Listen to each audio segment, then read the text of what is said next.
as a little aside on that, about a month into my trip, when I was in Maryland, I called my husband out of the blue, and I told him, I said, I need you to go to the calendar in the kitchen. And he says, okay, give me a minute. So he walks into the kitchen. He said, okay, I'm here. I said, I need you to get a pen. I said, I need you to write something on the calendar. He said, oh, wait, I need a pen.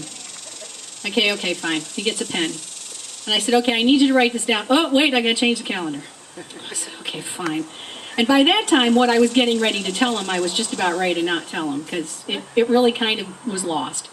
And he said, okay, now I'm ready. And I said, okay, on today's date in the block, I said, I want you to write that I called to tell you that I miss you. He says, wait a minute.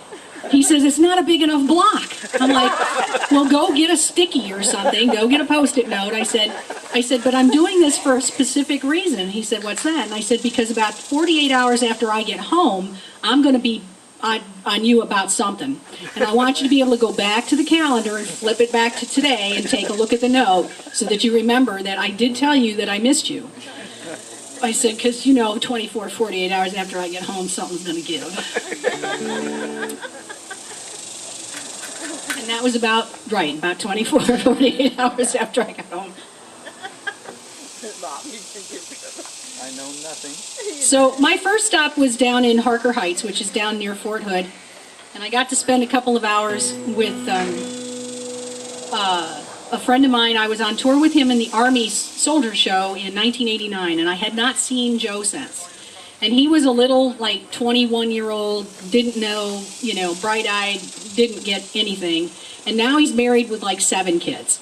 So it was really kind of interesting. I only got to spend a couple of hours with him. But it was a lot of fun, just like you said, to be able to catch up. He's a good Catholic boy, and he doesn't do secular music anymore. He only does the church music. And I'm like, well, I'm sorry to hear that, because you really need to kind of expand yourself. But he did sit with me, and we sat and we played. And he did kind of, I think he was looking around when he did it, but he did play a non-church song. One. I got him to do one, and I think he was looking around the entire time thinking something was going to hit him. But I did get him to do that. And then from there I went to New Orleans, and I got to visit with Kerry Grombacher, who played on my CD. He's a friend of Ed's, been a friend of Ed's for years, and then I met him through Ed. I spent a wonderful afternoon with Kerry. We went to lunch. He showed me this really great beignet place that isn't the Café du Monde and isn't constantly packed. And stuff's just as good, and it's open 24 hours a day. I'll tell you about it later. Anyway, so I got to spend time with Kerry. And then from there I went to Georgia, just south of Atlanta. And I got to meet up with a girl who was on the same show that Joe and I were on, the Army Soldier Show, a girl named Rita. And Rita and I weren't particularly close when we were on the tour for 6 months. But something about years passing, things happen, people grow, things happen to each other. And so Rita found me on Facebook, and we've been communicating. And as soon as I put out the word that I was traveling, she's like, oh, you got to stop. You got to come. And we got to spend the afternoon together and have lunch, and I got to meet her daughters and her granddaughter. And it was interesting because the girls there, she's like, this is Miss Lorrie. And I'm thinking, I'm looking at my hair. Oh, God, no. Am I that point now where I am Miss Lorrie?